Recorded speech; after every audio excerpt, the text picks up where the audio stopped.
السلام عليكم ورحمة الله وبركاته وعياره iyo caalamka maanta waxay ahayn ciyaarihii ugu shidnaa maalmahan dhacay kadib markii horyaalada Yurub ay dib u bilowdeen xalayto kulan aad u qiimo badan ayaa dhexmaray Manchester United iyo Manchester City waxaan ka oran doonaa Haaland oo xaggii gool dhalinta ay ku adkaatay kulankii shanaad iyadana waxaan ka oran doonaa Manchester United si waaweyn iyadoo la wareegtay waxaan ka oran doonaa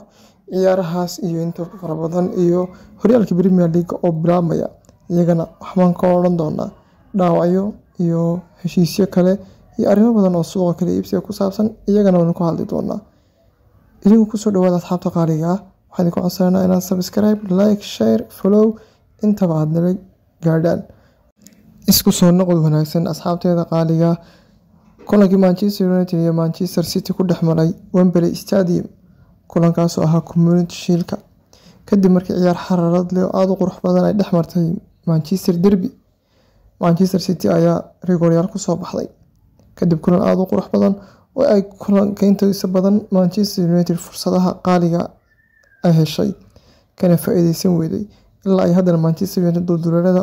waxaa laga arkaa daafaca iyo weeraryahanada oo aan dhamaystir lahayn Marcus Rashford xalay waxay ahayd habeen aad u foolxun maadaama uu khasaariyay 3 fursadood oo qaaliya una ciyaarta ku go'aamin kar lahaa Manchester United aad bay ciyaartay kubad qurux badan inkastoo haddana guushu ay raacday Man City Guardiola wuxuu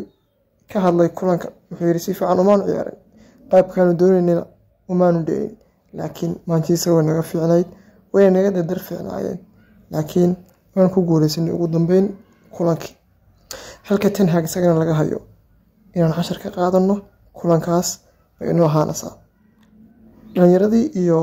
sportigii xalay ciyaarayay dhiirigelin wuxuu uga dhigay hayno noqoto guuldarada xalay ee la kulanay koob kale neeno ka qaaday shidaal aynu ku qaadno horyaalka iyo koobka kale maxalliga aan ka soo gudubno Haaland ayaa kulankii shanaad ee uu ku ciyaaro Wembley Stadium fashil ku ah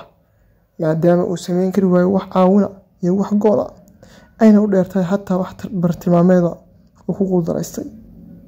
ilaa hadda farba ku godan Haaland waxaan laga cabsi qabaa maadaama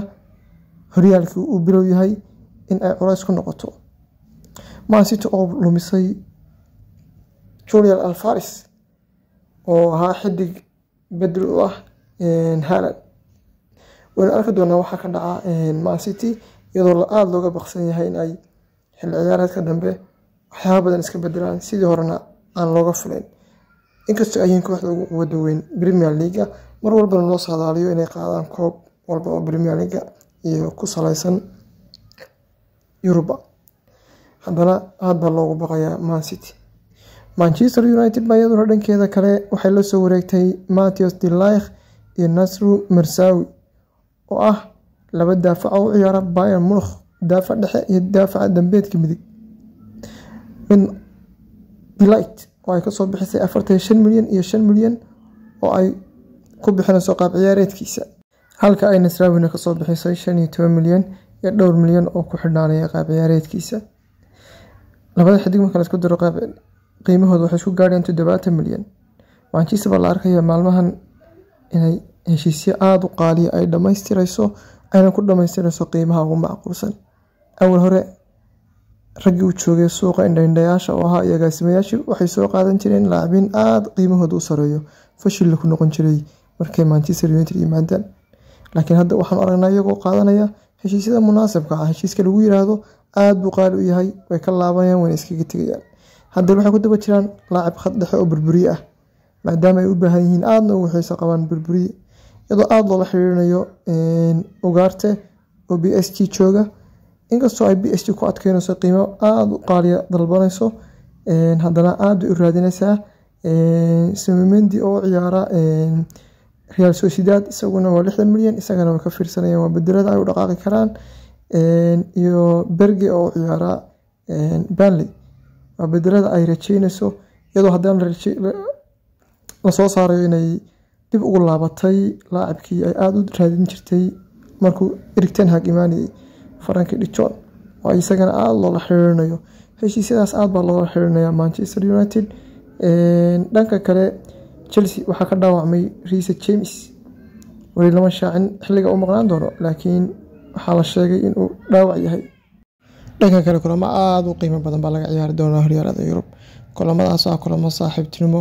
oo u dhexeeya kooxo waaweyn. Liverpool 2 kulan bay maanta ciyaaraysaa, mid galabta ciyaarayso iyo mid caawa ciyaarayso, waxayna kala ciyaaraysaa Sevilla iyo Las Palmas. kulankaas ay tahay kulankii ugu dambeeyay ee saaxiibtinimo ay ku soo xiranayso, halka Chelsea ay la ciyaari doonto Inter Milan kulan aad u weyn, halka Arsenal iyaduna la ciyaari doonto Marseille. Olympiacos Marseille ay la ciyaari doonto. kulamadaasina way jiraan iyo kulanti dambe oo xiiso leh.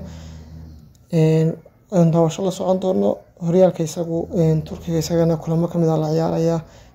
horyaalo qayb baa la ciyaaraya. waxaa kaloo kamid ah la ciyaaraya oo bilaami doona horyaalkii Premier League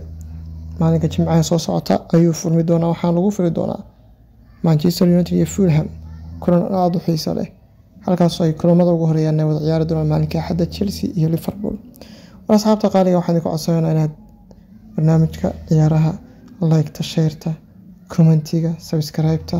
aad fogeysaan meel soo aad gaarsiisaan si aan idinku soo socodsiino wararkii ugu dambeeyay ee ciyaaraha. idinkana waxaan ku codsanaynaa inaad meel fog gaarsiisaan oo aad nala gaadhaan page-ka kor socodka u socdo. asxaabta qaaliga, salaamullaahi calaykum.